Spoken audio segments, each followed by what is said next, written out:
what Syrian TVs flashed just a very short time ago was 15 killed and 47 wounded as a kind of provisional starting figure. They said those were early reports coming in, so those are confirmed deaths and injuries as far as they're concerned. Almost invariably, though, those figures do rise as more bodies are found and as some of the badly wounded succumb to their injuries. So obviously it's not a final figure.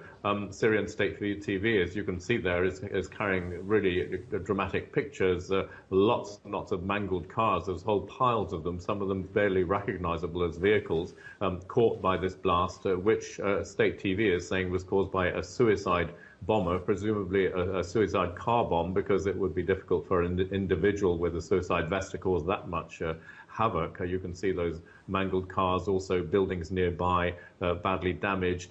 There were scenes with people trying to get a dead body out of a taxi. This went off near schools, and you could see some children there just crying as they made their way out of the area. Most of the very gruesome pictures that State TV has been showing of bodies have actually been of men, but it's not clear whether that involved, whether that means there was some kind of target. As far as we can see, this was just a random bombing hitting a very, very busy area at the moment when apparently the schools were just coming out. There are a number of schools in that area. So obviously high casualties and a lot of damage, as you can see there.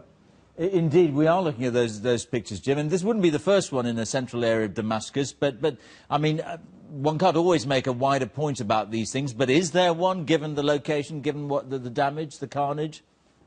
Well, I think the point they're trying to make probably is that security, even in an area like this, very close to the central bank, is not perfect. You do have to go through checkpoints to get to that area, apparently. And the message is, I suppose, that we can strike anywhere, the message from the people behind these attacks. Now, past similar blasts, responsibility has been taken by the Al-Nusra Front, which is a radical group, part of the opposition, but very much allied to Al-Qaeda and not included in the Syrian National Coalition, the opposition coalition, quite apart from it, and regarded by the Americans, indeed, as a terrorist outfit. So very much really, in a way, falling in with the regime's depiction of the uprising as basically a bunch of terrorists, which is why the mainstream opposition don't favor these kind of tactics.